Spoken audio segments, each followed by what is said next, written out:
One Tuesday morning in autumn, at precisely 8:30, Sherlock Holmes received a mysterious message that two men of great public distinction would be visiting Baker Street in their private capacity and under circumstances of complete secrecy.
In brief, Mr. Holmes, a document has been stolen from my private dispatch box. And when I discovered my loss, which was at 8 o'clock this morning, I at once informed the Prime Minister. It was at his suggestion that we both come to you. You have informed the police? No, sir, we have not done so. Nor is it possible that we should do so. To inform the police must, in the long run, mean to inform the public. And that is what we particularly desire to avoid. And why, sir? Because the document in question is of such immense importance that its publication might very easily, I might almost say probably, lead to European complications of the utmost moment. Unless its recovery is attended by the utmost secrecy, then it may as well not be recovered at all. For all that is aimed at by those who have taken it is that its contents should be generally known. I understand. Watson, do sit down. Now, Mr. Trelawney Hope, I would be much obliged if you would tell me the exact circumstances under which this document disappeared. As Secretary of State for European Affairs, I received the letter 6 days ago. It was a letter from a foreign potentate, you understand. It was of such importance that I never left it in my safe, but I have taken it each evening from my office back to my house in Whitehall Terrace and kept it in my bedroom, locked in my dispatch box. And you are sure that it was there last night? Yes, I'm quite certain of that fact. I actually opened the dispatch box whilst I was dressing for dinner, and I saw the letter inside. It then remained upon my bedside table. Both my wife and I are light sleepers and are prepared to swear that no one could have entered the room during the night, and yet this morning, the paper is gone. What time did you die? At 7:30. How long was it before you went to bed? My wife had gone to the theater. I had waited up for her. It was 11:30 before we went to our room. So, for 4 hours, the dispatch box had lain unguarded. Mr. Holmes, no one is ever permitted to enter that room, save the housemaid in the morning and my valet during the rest of the day. They are both trusty servants who have been with us for many years. Besides, neither of them could have possibly known that there was anything more valuable than the ordinary departmental papers in my box. Surely your wife knew? Mr. Holmes, I've long known how high is Mr. Hope's sense of public duty. I'm convinced that in a case of this importance, it would rise superior to the most intimate domestic ties. You do me no more than justice, Prime Minister. Until this morning, I have never breathed one word to my wife upon this matter. Well, who is that in England who did know of the existence of this letter? Each member of the cabinet was informed of it yesterday, but the pledge of secrecy which attends every cabinet meeting was increased by the solemn warning given by the Prime Minister. God! To think that within a few hours I myself should have lost it.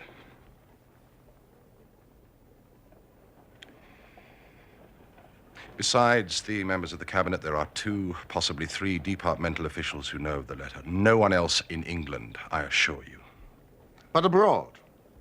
I believe that no one abroad has seen the letter except the man who wrote it. I am well convinced that his ministers, that the usual official channels have not been employed in this case. Now, sir, I must ask you more particularly what this document is and why its disappearance should have such momentous consequences. Well, sir, Mr. Holmes, the envelope is a long, thin one of pale blue color. There's a seal of red wax stamped with a crouching lion. It is addressed in large, bold handwriting. Interesting and indeed essential as these details are, my inquiries must go more to the root of things. What was the letter? It is a state secret of the utmost importance, which we cannot tell you, nor do I see that it is necessary. If by the powers which you are said to possess you can find such an envelope as I've described with its enclosure, then you will have deserved well of your country and earned any reward which it is within our power to bestow. Gentlemen, you are 2 of the most busy men in the country. And in my own small way, I have a good many calls upon me. I regret exceedingly that I am unable to help you in this matter. And any continuation of this interview would be a waste of time. I am not accustomed, sir, to such.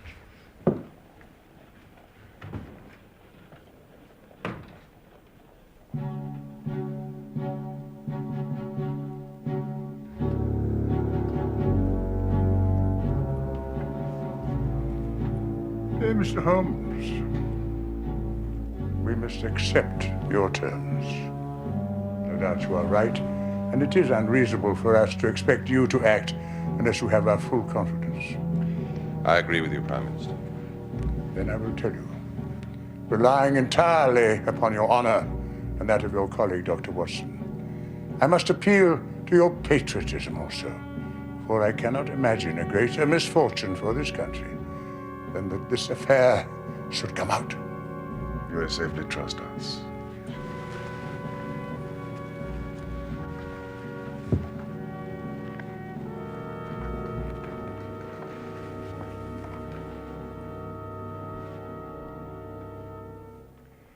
The letter, then, is from a certain foreign potentate who has been ruffled by some recent colonial developments of this country.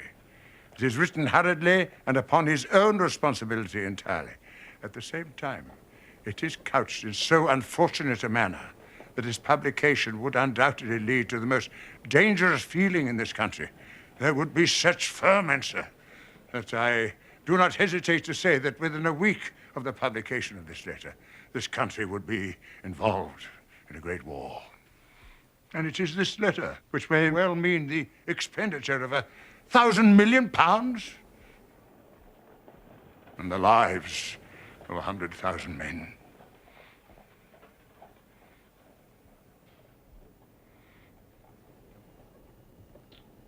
Have you informed the sender? A cipher telegraph has been dispatched. Perhaps he desires the publication of the letter. No, Doctor, we have strong reason to believe that he already understands that he has acted in an indiscreet and hot-headed manner. It would be a far greater blow to him and his country than to us if this letter were to come out. If this is so, in whose interest is it that the letter should come out? Why should anyone desire to steal it and to publish it? And there, Dr. Watson, you take me into the realms of high international politics. But if you consider the European situation, you will have no difficulty in perceiving the motive. The whole of Europe is an armed camp. Great Britain holds the scales. If Britain were driven into war with one confederacy, it would assure the supremacy of the other, whether they were joined in the war or not. So it is the enemies of this potentate who want to secure and publish this letter so as to make a breach between his country and ours? Yes, sir. And to whom would the document be sent if it fell into the wrong hands? To any of the great chancelleries of Europe. It is probably speeding its way thither at this present instant as fast as steam can take it. It is your misfortune, my dear fellow. No one can blame you. There's no precaution which you've neglected. But now, Mr. Holmes, you are in full possession of the facts. What course do you recommend? You think that if this document is not recovered, there will be war? I think it is very probable. Then, sir, prepare for war. That is a hard saying, Mr. Holmes. Consider the facts. There seems no doubt this document was taken between 7:30 and 11:30 yesterday evening, so where can it be now? No one has any reason to retain it. It has been passed from hand to hand rapidly to those who need it and who will pay well for it. What chance do we have to overtake it or even trace it? It is beyond our reach.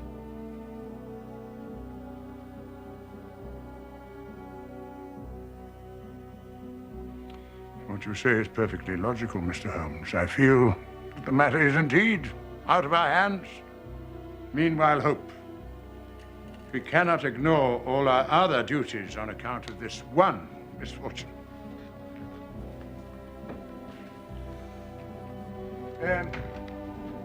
Should there be any fresh developments during the day, we will communicate with you. And you, no doubt, will let us know the results of your own inquiries. Thank you.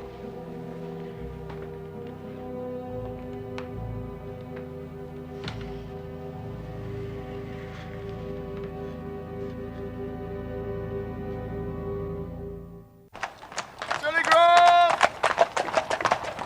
Westminster murder!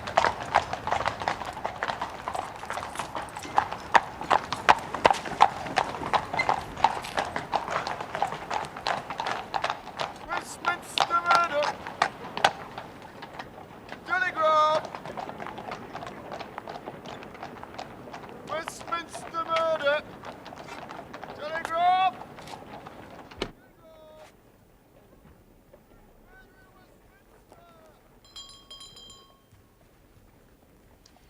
The situation is desperate,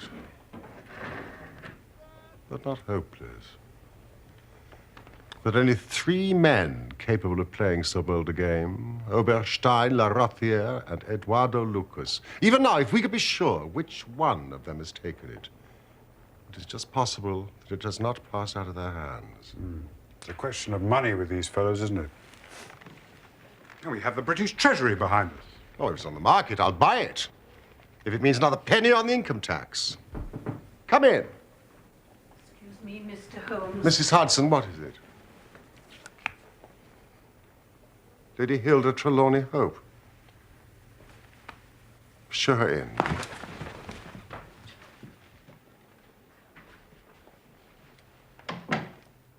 Has my husband been here, Mr. Holmes? Yes, he has been here. Mr. Holmes, I implore you not to tell him I came here. Your ladyship puts me in a very delicate position. I beg of you to sit down and tell me what it is you desire. But I cannot make you any unconditional promise. Gentlemen, I will speak frankly to you in the hope that it will induce you to speak frankly in return.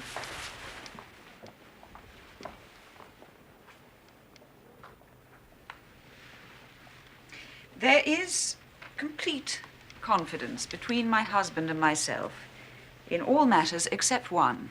That one is politics. On this, his lips are sealed. He tells me nothing. Now, I am aware that there was a most deplorable occurrence in our house last night. I know that a paper has disappeared, but because the matter is political, my husband refuses to take me into his complete confidence. Now, it is essential, I say, that I should thoroughly understand it. You are the only people, save these politicians, who know the true facts. At least I presume you do. You presume correctly, madam. I beg you, then, tell me exactly what has happened and what it may lead to. Tell me all, Mr. Holmes. Let no regard for my husband's interests keep you silent, for I assure you that his interests, if you would only see it, will be best served by taking me into his complete confidence. What was this paper which was stolen? Madam, what you ask me is really impossible. You must see that this is so. I mean, if your husband thinks fit to keep you in the dark over this matter, is it for me, who has only learned the true facts under the pledge of professional secrecy, to tell what he has withheld? It is not unfair to ask it. It is he who you must ask. I have asked him. I come to you as a last resort. But without your telling me anything definite, you may do me a great service if you would enlighten me on one point. What is it, madam? Is my husband's political career likely to suffer through this incident? Well, let me say that if it is not put right, it may have a very unfortunate effect. Oh.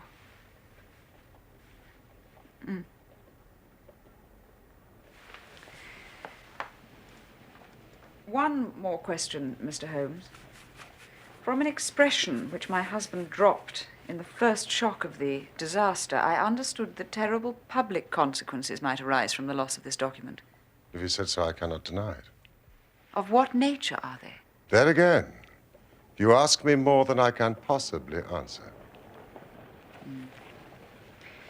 Then I will waste no more of your time. I cannot blame you, Mr. Holmes, for refusing to speak more freely. And you on your side will not, I'm sure, think the worst of me because I desire to share my husband's anxieties, even against his will.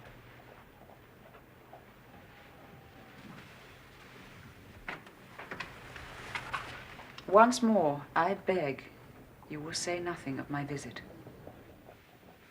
I say, what a really remarkable and beautiful woman.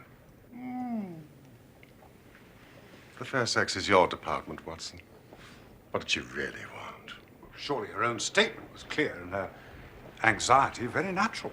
Think of her appearance, Watson. Her manner, her suppressed excitement, her restlessness, her tenacity in asking questions. Remember, she is the youngest daughter of the Duke of Belminster and comes of a caste that does not lightly show emotion. She was certainly much moved. And you observed, of course, how she maneuvered to have her back to the light. She did not wish us to read her expression too closely. Yes, she chose that chair in the whole room. And yet the motives of women are so inscrutable. I mean, how can you build on such a quicksand? Their most trivial action may mean volumes, or their most extraordinary conduct may depend upon a hairpin or a curling tongs. Yeah. Good morning, Watson. You off then?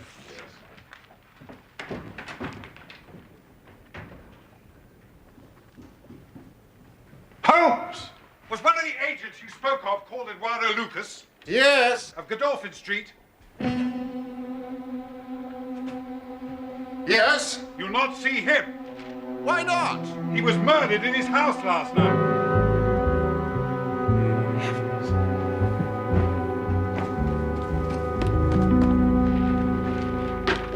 Does it say murdered? Murder in Westminster, crime of a mysterious character. Eduardo Lucas, unmarried, 34, well known in society circles on account of his charming personality.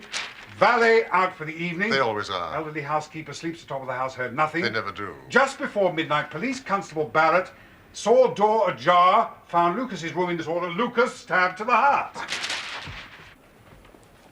Let me see. Prussian military dagger. Robbery does not appear to be the motive. Valuable collection untouched. What do you make of this, Watson? Well, it's an amazing coincidence. Coincidence? Here is one of the three men we have named as possible actors in this drama. And he meets a violent end during the very hours we know that drama is enacted. The odds are enormously against it being a coincidence. The two events are connected. Must be connected. It is for us to find the connection. By now, the police must know all. No, not at all. They know all they see at Godolphin Street. They know and shall know nothing of Whitehall Terrace. Only we know of both events and can trace the relation between them. It is with the late Eduardo Lucas that the solution to our problem lies. But It is a capital mistake to theorize in advance of the facts. Do you stay here, my good Watson? I will join you when I'm able.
Watson, they've arrested the valet. Lestrade has been put in charge of the case. He's buzzing around like a bluebot. I've got to know him rather well. Would it help if I spoke to him? No, it would not. This is a case where the law is as dangerous to us as the criminals are. We must be patient and wait.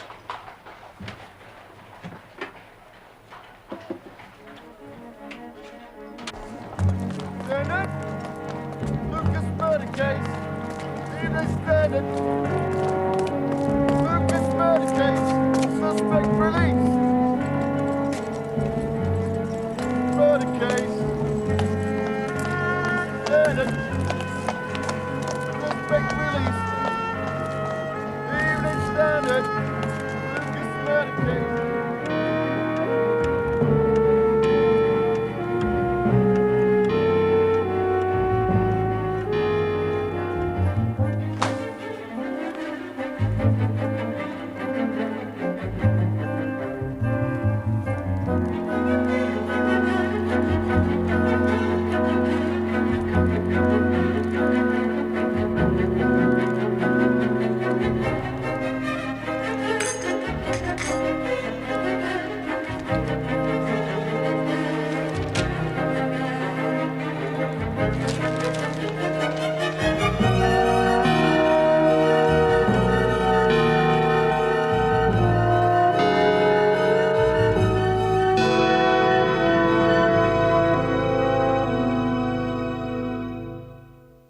Breakfast, Mr. Holmes. No, thank you, Mrs. Hudson. I don't want any. I don't know. You'll fade away at this rate. I say, Holmes! They've found the murderer. Or rather, murderess. Indeed? There's a wire from Paris. Apparently, Lucas was leading a double life. He had a Creole wife in France where he called himself Henri Fournay. The woman was reported to the police yesterday by her servants. She is quite insane, a mania of a dangerous and permanent form. Poor woman. But listen to this. The same woman was seen in the neighborhood of Godolphin Street on the night of the murder and later made an emotional scene at Charing Cross Station. Now, what do you think of that? Oh, my dear Watson, you are so long suffering. If I've told you nothing over these last few days, it's because there is nothing to tell. Even now, this report from Paris doesn't help us much. Well, surely it's final as regards Lucas's death. The man's death is a mere incident, a trivial episode in comparison with our real task, which is to trace the document and save a European catastrophe. Now, if the letter were loose... No, it cannot be loose. But if it isn't loose, where can it be? Who has it? Why is it held back? Well, if Lestrade found it amongst Lucas's papers, he's not such a fool as to announce it. He would inform the Chief Commissioner. The Chief Commissioner would inform the Home Secretary, and he, in turn, the Prime Minister. No, it's not among Lucas's papers. But why is it held back? That is the question which beats in my brain like a hammer.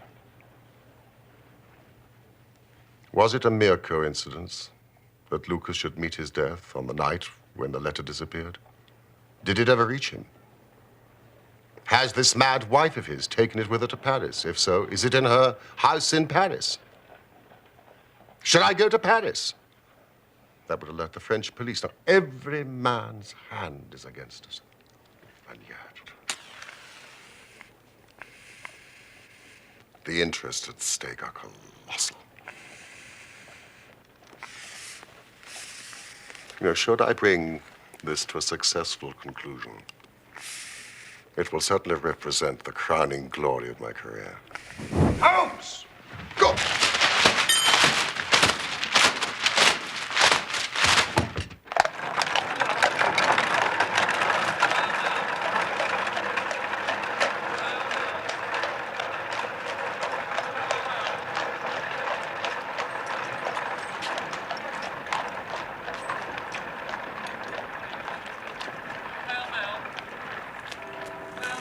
Thank you. There you go, Gov. Thank you. Hail, hail. Mr. Holmes! Dr. Watson! Hail,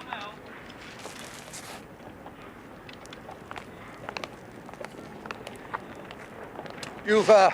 You've no doubt been following the Lucas case? Lucas? Lucas. Ah, yes, the name does seem familiar to me. Eduardo Lucas. Found murdered last Tuesday night at his house in Godolphin Street. Rather a distinguished gentleman. Student of international politics and a remarkable linguist, so they say. I've been in charge of the case, matter of fact. Not an easy task by any means. Some delicate problems, you understand. But with the aid of our French friends, I've been able to bring the case to a satisfactory conclusion. All the loose ends tied up.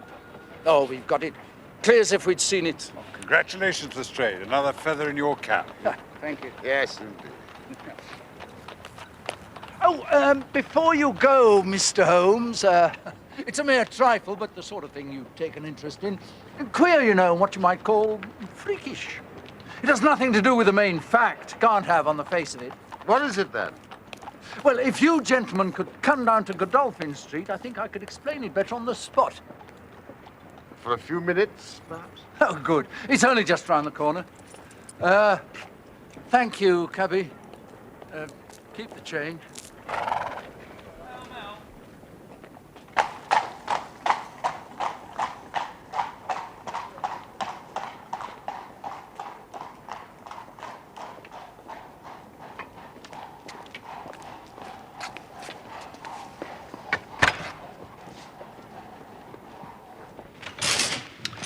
Here it all is. Now, the woman must have knocked on the door after she saw the valet had gone out. A surprise visit, no doubt. Lucas let her in. He couldn't keep her on the street, could he, his own wife? She was probably screaming at him, being French. Excuse me. Saying how she'd traced him and reproaching him and so on. Anyway, they came in here, and one thing led to another. And with the daggers being so handy, the end came soon. It didn't happen in an instant, though, for these chairs were swept over to the wall, and he had this one in his hand, as if he'd been trying to hold her off with it. Yes, Lestrade, thank you. Now tell me about this trifle. Well, you know, in crimes of this sort, we keep things in their position. Nothing is moved. Officers in charge day and night. I'm always very particular on that point. Oh, yes, you're meticulous in your investigations, Inspector. Well, this morning we thought we could tidy up a bit. Post-mortem over, all the evidence to hand, investigation complete. However, this carpet. As you can see, it's not been fastened down, it's just been laid there. Now, we had occasion to raise it. And we found... Yes? You'll never guess in 100 years what we did find, Mr. Holmes. Now, you see this stain? A good deal of blood must have soaked through, must it not? Oh, undoubtedly it must. Then you'll be surprised to hear that there is no stain on the woodwork to correspond. No stain. But there must be. So you would say. Fact remains. There isn't.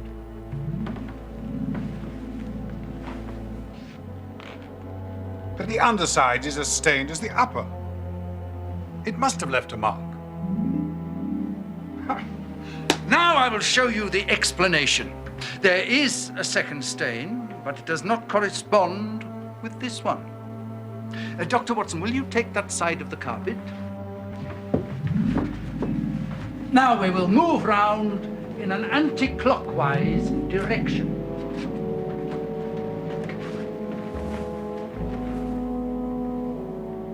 What I want to know is, Mr. Holmes, who shifted the carpet and why?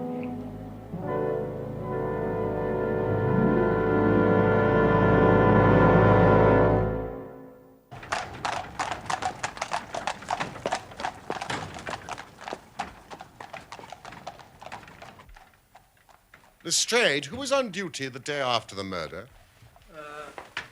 Day after. Macpherson. He's out there now. Take my advice, examine him carefully. I'll get him. Don't do it before us. We'll wait here. Tell him you know someone has been here. Press him. Tell him a full confession is his only chance of forgiveness. Do exactly as I tell you. By George, if he knows, I'll have it out of him. Watson, quickly the tape.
In here, Constable. Macpherson, how's the family? Very well, thank you, sir. Well, come on, out with it. Let these gentlemen hear of your inexcusable conduct. Well, I meant no harm, sir, I'm sure. This young woman came to the door answering an advertisement about typewriting. It was mistook the house, she said. Well, we got talking, sir. You know how it is. It's a bit lonely when you're out there on duty all day. What happened, Macpherson? Well, sir, we got talking about the crime. She had read about it in the paper, she said, and wanted to see what it was done. So I saw no harm in letting her have a wee keek. She got just about in the door there, spotted that mark on the carpet, and down she dropped on the floor and lay for dead. And no wonder. Go on, Macpherson. Well, sir, I was away around at the ivy plant for some brandy, and by the time I had brought it back, the young woman had... Well, she wasn't here anymore. She had recovered and was off. Ashamed of herself as like as not, and dared not face me.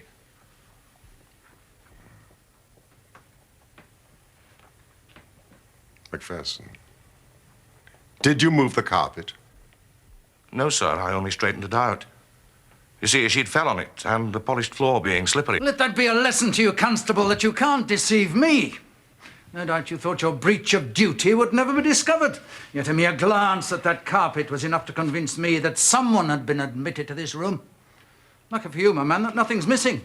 Otherwise, you'd find yourself in Queer Street. That'll do. Watson, what are we doing here? We have work elsewhere. Not a feather in your cap, Lestrade. Oh, thank you, Mr. Holmes.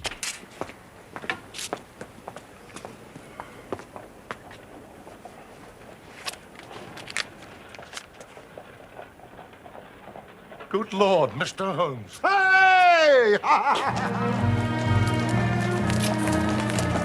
Have you solved it? Hardly, Watson, hardly.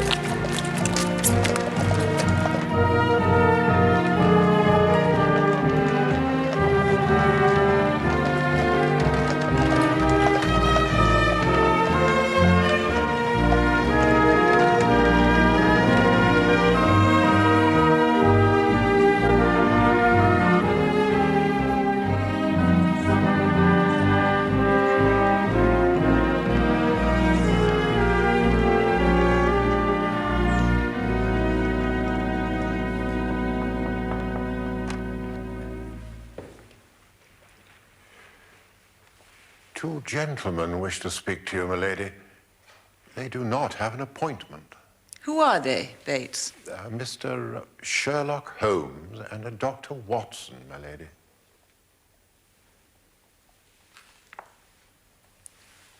Very well. You may show them in. Very well, my lady. Excuse me. Mr. Holmes and Dr. Watson, milady. Mr. Holmes, this is surely most unfair and ungenerous on your part. I have desired, as I have explained, to keep my visit to you a secret, and yet you compromise me by coming here and so showing there are business relations between us. Unfortunately, madam, I have no possible alternative.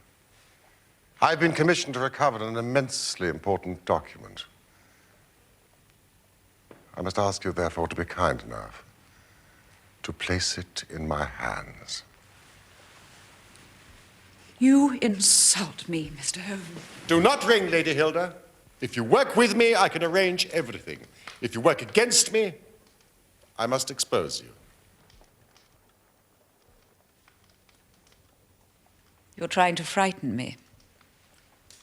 It's not a very manly thing, Mr. Holmes, to come here and browbeat a woman. You say you have something to tell me. Very well, I give you 5 minutes. Well, one is enough, Lady Hilda. I know of your visit to Eduardo Lucas, of your giving him this letter, of your ingenious return to the room on the evening after the murder, and of the manner in which you took this letter from its hiding place under the carpet. I have kept this because I thought it might be useful.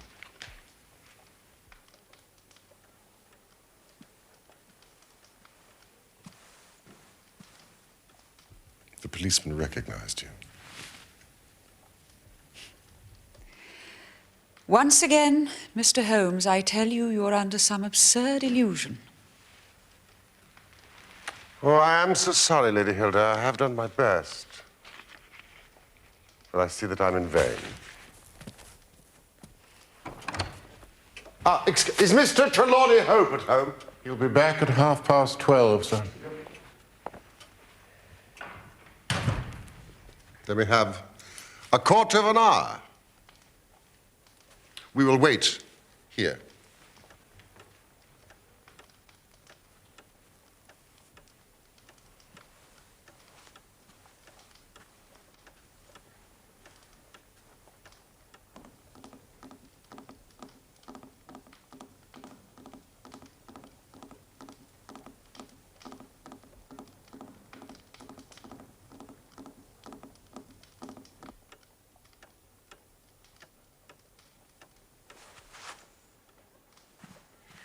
Oh, spare me, Mr. Holmes, spare me.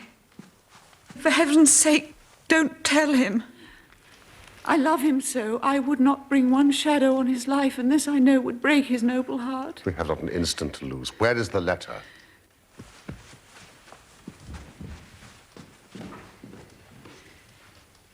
Here it is. Wish to heaven I'd never seen it. And the dispatch box?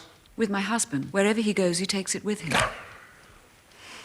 We have only a few minutes left. Now, Lady Hilda, I'm going far to screen you.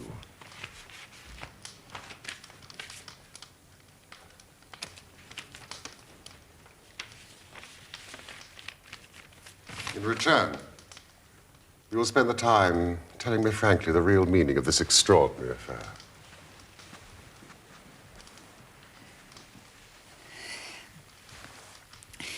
It was on the afternoon of that day, that terrible day. The day Eduardo Lucas was murdered. Yes.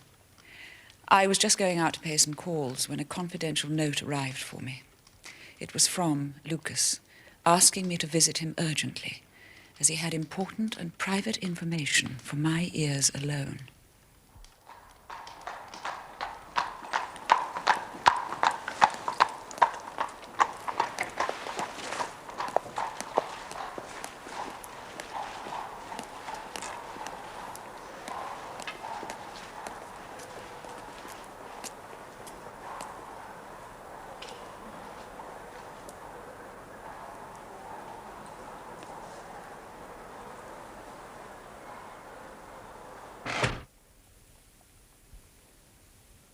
He had obtained, in some way, a letter of mine, Mr. Holmes.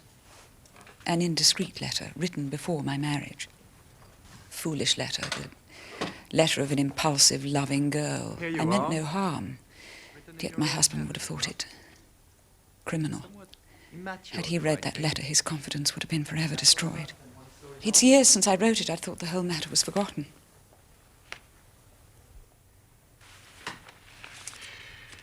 No doubt you remember the content very well. Very sprightly, I must say. Very sprightly. You make a charming correspondent. What do you want with me, Mr. Lucas? May I have my letter back, please? Of course you may, Lady Hilda. But this is a very valuable piece of paper, would you not agree? I'm sure if it was laid before your husband, he would hardly fail to appreciate the contents. You're a blackmailer. A businessman, Lady Hilda. This is purely a business transaction on my side. I can assure you I wish no ill to you or your husband. How much money do you want for that letter, Mr. Lucas? Let's not speak of money, madam. My business is not so simple as that. Well, the matter is an easy one.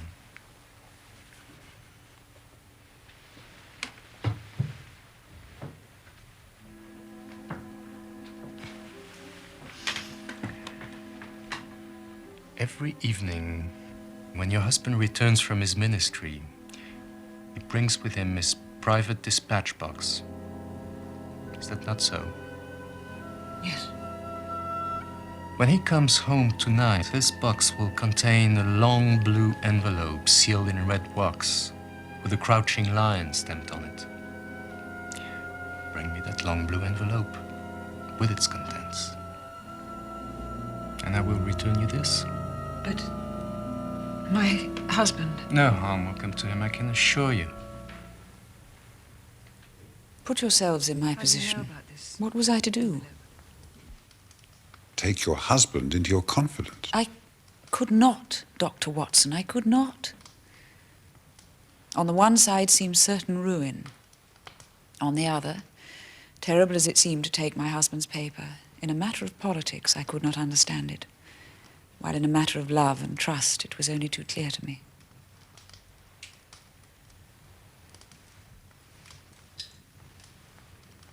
I did it, Mr. Holmes. I did it. I invented a story about going to the theater.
Et toi, sa nouvelle petite pute! Marianne, qu'est-ce que tu fais ici? Marianne, tu sais bien que tu n'as pas le droit de quitter l'hôpital, arrête! Je suis sa femme! Marianne, ça suffit!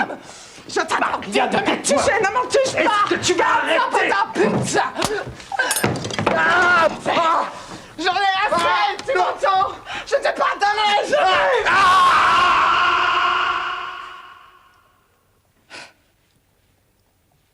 The next morning, I realized I'd only exchanged one trouble for another. I followed my husband to Baker Street and then came to you myself in order to understand the full enormity of the offence. I alone in the world knew where the paper was hidden. My whole mind was turned to the one thought of getting it back. What I did, and here he is now. Any news, Mr. Holmes? Any news? I have some hopes. This is a matter of politics, my dear. We shall not be long.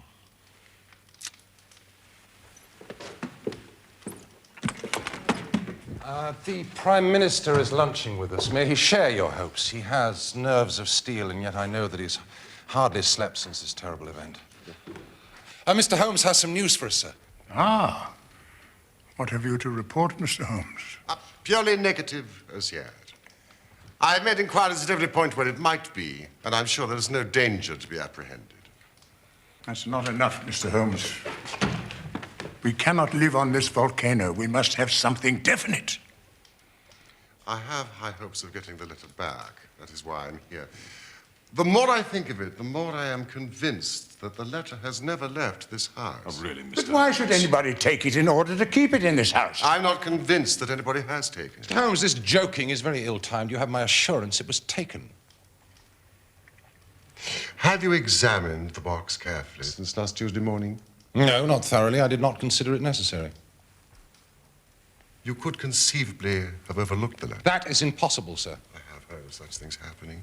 You have other papers in the... Yes, all my confidential papers. It could have got mixed with that. It was on the top. The box could have been shaken. I had everything out. It's easily settled. Let's go and look. This is a farcical waste of time. Still, if nothing else will satisfy you, it shall be done.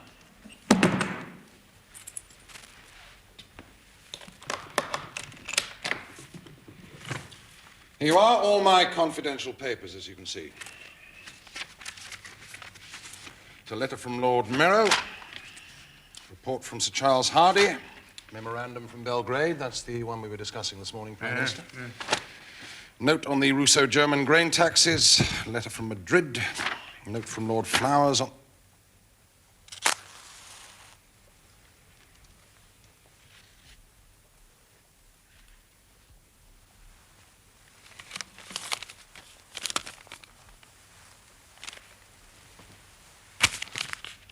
Yes, this is it.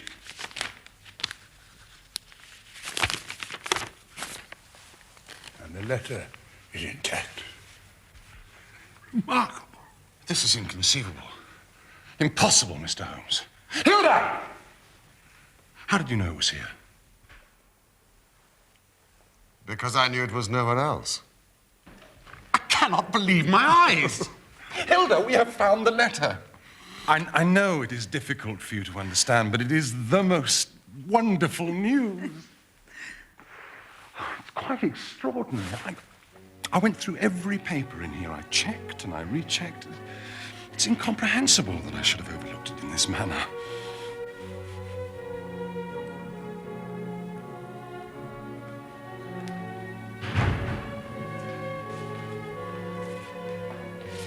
Oh, gentlemen.